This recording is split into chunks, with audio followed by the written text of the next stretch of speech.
A paz de nosso Senhor Jesus Cristo, aos prezados irmãos e ouvintes da Palavra de Deus. Hoje vamos dar continuidade aos nossos estudos da Escola Bíblica Dominical do primeiro trimestre de 2024. Neste trimestre, estamos estudando o corpo de Cristo, sua origem, sua natureza, sua vocação. Hoje, a nossa escola dominical é referente ao domingo de 11 de fevereiro de 2024, lição de número 6. Igreja, organismo e organização. Verdade prática da nossa lição de hoje é que a igreja é um organismo vivo. Contudo, como toda estrutura viva, ela precisa ser organizada. Então, o texto áureo que usamos para a nossa meditação está lá em Atos dos Apóstolos, capítulo 6, versículo 3, onde os apóstolos, eles consagraram ao diaconato, entre outros, Estevão. E diz assim, Atos 6 e 3. Escolhei, pois, irmãos, dentre vós, 7 varões de boa reputação, cheios do Espírito Santo e de sabedoria, aos quais constituímos sobre este importante negócio. Vamos fazer uma oração, pedir a Deus a sua orientação sobre a nossa meditação. Senhor, meu Deus, aqui estamos diante da Tua palavra, pedimos da Tua graça, Senhor. Nos orienta pelo Teu Santo Espírito. Abençoa, Senhor, os Teus servos que estão ouvindo, família dos Teus servos, Senhor, todos aqueles que estão dando atenção à Tua palavra, Senhor. Fortalece-os na Tua doutrina. É o que eu te peço e te agradeço em nome de Jesus. Amém. Então, a igreja primitiva, ou seja, a igreja que teve seu início logo após a ressurreição e ascensão de nosso Senhor Jesus Cristo, ali na cidade de Jerusalém, os apóstolos começaram, e os demais discípulos que ali tinham, começaram a pregar a palavra de Deus e as almas foram se convertendo. A igreja não tinha uma estrutura ainda, pois, só lembrando os irmãos, os primeiros discípulos de Jesus eram judeus e vinham do judaísmo. Lá na cidade de Jerusalém tinha o Templo de Jerusalém, onde os judeus prestavam seu culto a Deus, faziam os seus sacrifícios, mas aquilo já não fazia mais parte da igreja, ou seja, a igreja teria que se estabelecer em outro local, porque aquele lugar era um lugar para os judeus que não ainda tinham se convertido ao nosso Senhor Jesus Cristo. E a igreja, eles foram improvisando, se reunindo em casas e locais, e a igreja foi crescendo. Ali eles faziam os cultos a Deus, as orações, comiam também ali e participavam da ceia. E na questão da alimentação começou a surgir um problema. A igreja que estava se iniciando não tinha apenas judeus, também tinham pessoas de outras nacionalidades se convertendo a Jesus. E E essas pessoas de outra nacionalidade falam, olha, está vendo aí uma certa predileção pelos judeus, os judeus que estão servindo à mesa, e nós estamos sendo desfavorecidos nessa distribuição de alimentação. Então os apóstolos se reuniram e verificaram que era necessário organizar aquilo e escolheram, através de uma, vamos dizer assim, uma Assembleia Geral, 7 discípulos de Jesus ali, de boa reputação, para fazer esse trabalho de servir às mesas. Foi ali constituído, naquele momento, o que nós conhecemos hoje como diaconato. Um servo de Deus separado por Deus e pela igreja para os trabalhos necessários àquela obra. Então, nós vamos ver isso hoje, a estrutura da igreja cristã, a igreja é um organismo vivo e organizado, e, em terceiro, o governo da igreja nas diferentes tradições cristãs. Então, como a primeira parte da nossa lição fala sobre a estrutura da igreja, a igreja como um organismo e como uma organização. Então, qual é a diferença? O organismo o que é o nosso organismo? Para fazer uma comparação, é um conjunto de órgãos. Nós temos pulmão, estômago, fígado, baço, coração. Então, temos um organismo vivo. A igreja é a reunião de todos os salvos, de todos aqueles que aceitaram Jesus como Salvador. É um organismo, ela é viva. Só que, como o nosso corpo precisa de uma organização, uma administração. Então, nossos órgãos, eles estão protegidos pelo nosso corpo, uma estrutura física que permite o bom funcionamento dos órgãos. E você tem aí algumas disciplinas para o corpo, como, por exemplo, dormir bem, se alimentar. Então, para o organismo funcionar, é preciso estar bem organizado o seu cuidado com esse organismo. Então, lá, a igreja também precisou disso. Lá em Atos 2:42, como nós vimos, eles perseveraram na doutrina dos apóstolos e na comunhão e no partir do pão e nas orações. Então, a igreja se iniciou na doutrina dos apóstolos. A igreja cristã, ela deve, até hoje, até os dias de hoje,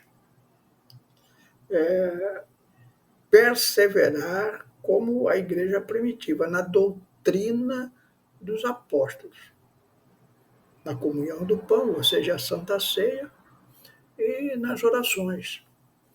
E temos também uma ordenança que nos deixou nosso Senhor Jesus Cristo, que é o batismo nas águas. Então, a igreja, desde a igreja primitiva, ela persevera nessa doutrina. Então,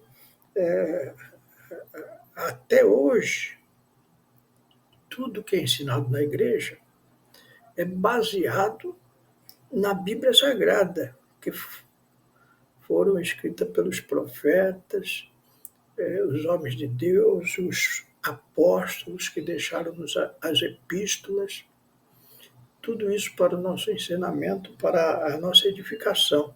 E ela deve ser usada até os dias de hoje, perseverando nisso. Estão querendo tirar a Bíblia Sagrada das igrejas por causa disso, porque é a Bíblia que orienta a nossa vida espiritual.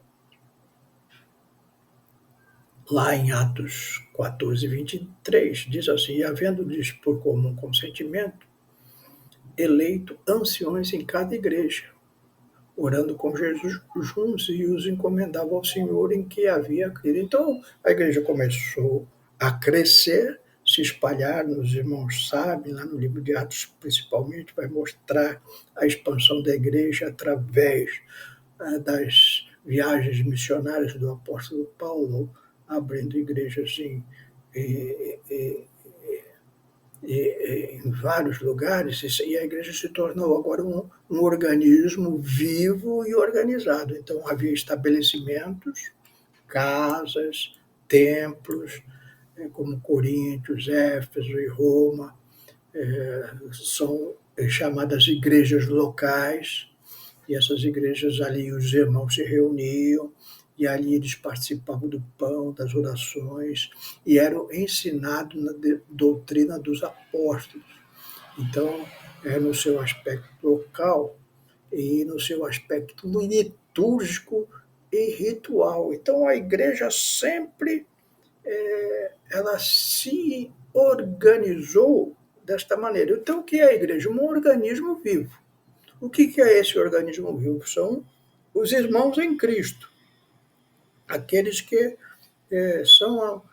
aceitaram no seu coração ao Senhor Jesus como seu Salvador e tiveram a remissão de seus pecados. Agora, os irmãos não convertidos, eles precisam de fortalecimento. Então, há uma organização, há um lugar de culto onde os irmãos se reúnem para orar. Ali, os novos convertidos são batizados nas águas, como era a princípio. Os novos convertidos, depois de batizados, começam a participar da ceia, que as igrejas fazem cultos especiais, e os irmãos participam da oração e vão sendo ensinados na doutrina dos apóstolos. Então, há um crescimento espiritual daquele novo convertido para ele ficar firme na sua fé. Então, por isso é importante a escola dominical, que é uma questão doutrinária. O que nós estamos ensinando aqui na escola dominical é doutrina. É coisa que vem desde o princípio da igreja, fortalecendo os irmãos no conhecimento de nosso Senhor e Salvador Jesus Cristo. Agora, então, durante séculos, a igreja, a verdadeira igreja de Cristo, ela tem perseverado na doutrina dos apóstolos. Atualmente, questão de 20, 30 anos atrás, muitas coisas novas têm entrado na igreja, que nunca estiveram nos demais séculos. Por exemplo, a dança nas igrejas. Então, muitas igrejas estão inovando com danças, e a dança nunca foi doutrina dos apóstolos. A dança, alguém pode dizer, não, mas Israel dançava, Miriam dançava, eles vinham para a cidade de Jerusalém com danças, mas nunca a dança foi um elemento de culto. Culto sempre foi oração, a leitura da palavra, a pregação bíblica, o estudo bíblico nas doutrinas dos apóstolos. Então, a dança é uma coisa que não está na origem da igreja e nem foi alimentada durante séculos. Agora, nesse final dos tempos, é que essa modernidade entrou dentro da igreja. Então, nós sabemos que a dança é cultural. Então, Israel tinha dança porque é cultural. As culturas têm danças porque a, a função da dança é o acasalamento, ou seja, as pessoas se conhecem, então Dentro das culturas sempre foi feito as festas, as danças, para as moças conhecerem os moços, terem algum contato e dali partir para o casamento, mas nunca fez parte da liturgia da igreja. Infelizmente, está fazendo agora, nos últimos anos, aqui na nossa igreja no Brasil. E não faz parte da doutrina dos apóstolos. Eu quero deixar bem claro hoje isso. E na terceira parte da nossa lição fala o governo das igrejas nas diferentes tradições cristãs. Então, como as igrejas se organizam, não é? Então, nós temos diferentes igrejas que se organizam de forma diferente. A forma em si não é erro, são escolhas dessas organizações. Então, tem a organização episcopal, não é? Então, onde há uma hierarquia ascendente. Um exemplo muito claro de igreja episcopal é a Igreja Católica Romana, que vai ter uma hierarquia de padres, bispos, arcebispos, até chegar ao, ao Papa, né? Que é o sumo sacerdote da Igreja Católica, o líder espiritual de toda a Igreja. E, segundo a doutrina católica romana, que também não é a doutrina dos apóstolos, eles, a palavra do Papa é infalível. E nós vemos que esse Papa atual, Francisco, tem trazido muitas coisas para a igreja que não tem nada de infalível, não é?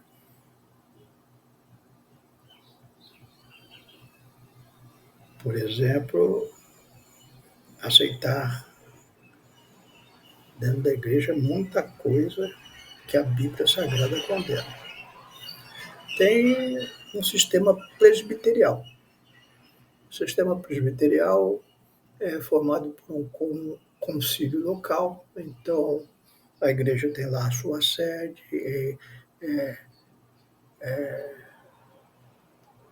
naquela sede tem pessoas que fazem parte do concílio e tem um concílio regional. Então, essas igrejas elas são independentes, mas são ligadas pela doutrina. Então, tem doutrinas comuns a todas elas, e bem parecida com a igreja congregacional, né? As igrejas congregacionais que também são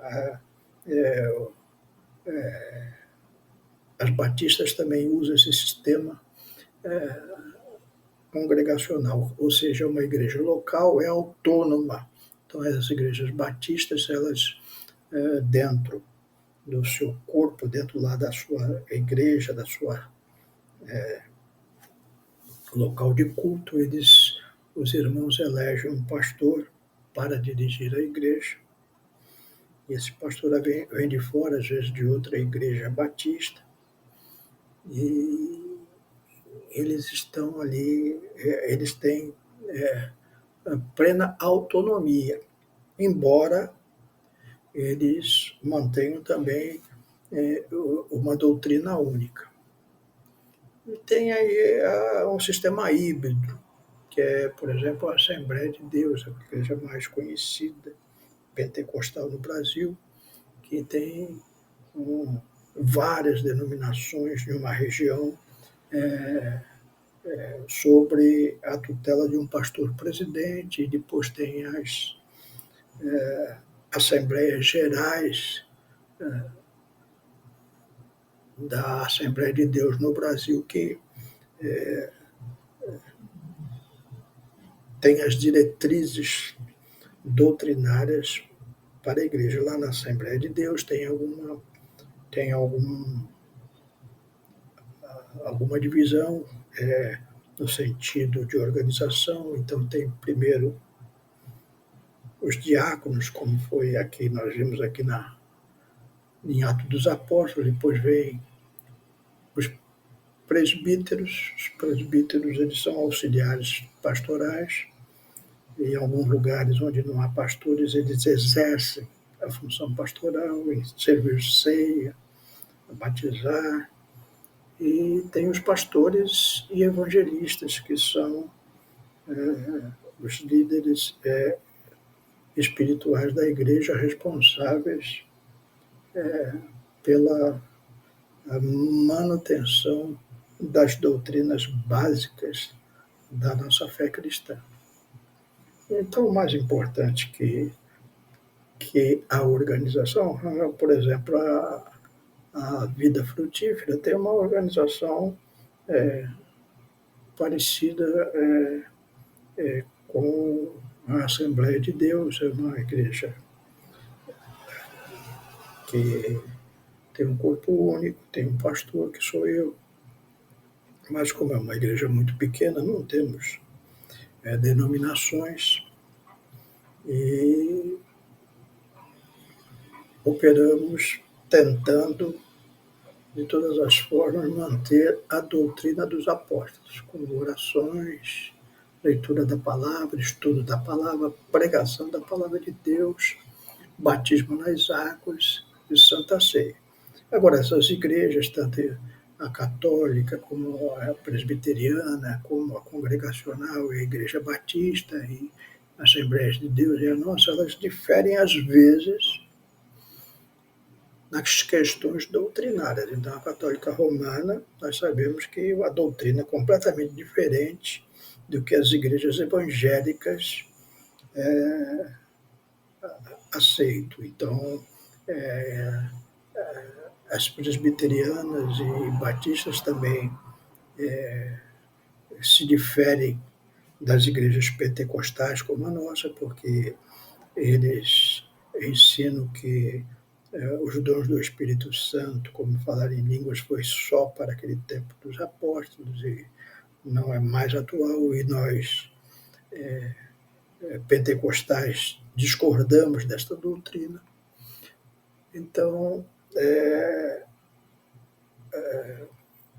é assim que a Igreja de Cristo tem se conduzido, pelo menos aqui no Brasil, nos últimos anos. Que Deus possa te abençoar, que esses dados possam ser úteis para a compreensão do que é um organismo e que é uma organização. Então, para um exemplo final, se você viajar para um outro país do mundo, você pode procurar lá uma igreja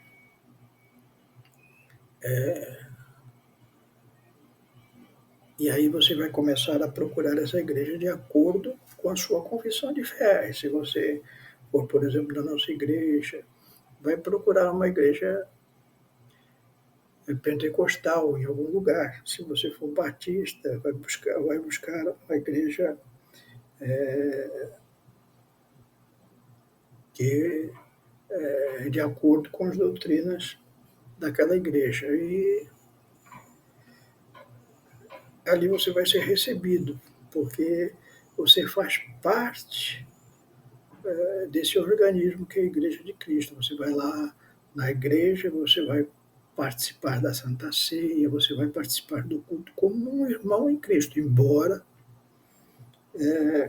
a sua congregação local seja em outro país, se a sua igreja seja em outro lugar. Então, isso caracteriza o organismo. E a organização é a igreja local lá, que vai ter os seus horários de cultos, que pode ser diferente do nosso, vai ter uma liturgia que vai ser bastante parecida com a nossa, mas pode diferir em algumas coisas, sem ferir. É sempre claro isso, quando você viajar, procurar uma igreja que não fira a doutrina dos apóstolos, porque aí você pode cair na cilada do erro. Que Deus te abençoe, que você possa ter uma vida congregando com os irmãos numa igreja local, e que Deus possa te abençoar, que você possa crescer e ser ensinado na doutrina dos apóstolos, segundo os princípios cristãos que adotamos há séculos. Amém? Vou fazer uma oração para que você seja abençoado, sua casa seja abençoada, sua família seja abençoada. Se você tiver algum problema de saúde, coloque agora diante de Deus. Deus pode te curar nesse momento. E vou pedir para Deus abençoar também na sua vida profissional, que você possa ganhar o seu pão com suficiência para aquilo que for necessário. Senhor meu Deus, aqui encerramos essa escola dominical na simplicidade que é a tua palavra, nos mostrando algumas diferenças de organismo e organização, e como as igrejas que são fiéis a ti procuram, através dos séculos, manter-se na doutrina dos apóstolos. Pedimos que a tua bênção entre na casa dos teus servos, que teus servos possam manter firmes essa doutrina, que se por um acaso algum servo teu estiver em alguma igreja que esteja fora desta doutrina, que tu possas acordar os pastores dessa igreja para voltarem à doutrina dos apóstolos. Senhor. Abençoa os teus servos, cura os teus servos que estão enfermos, Senhor, para que o teu nome seja glorificado através desta cura, Senhor. Abençoa o teu servo no trabalho, Senhor, nas suas obrigações diárias, Senhor, para que sejam bem-sucedidos e nada falte na mesa do teu servo, Senhor. Dá a direção do teu Espírito, é o que te pedimos e te agradecemos em nome de Jesus. Amém.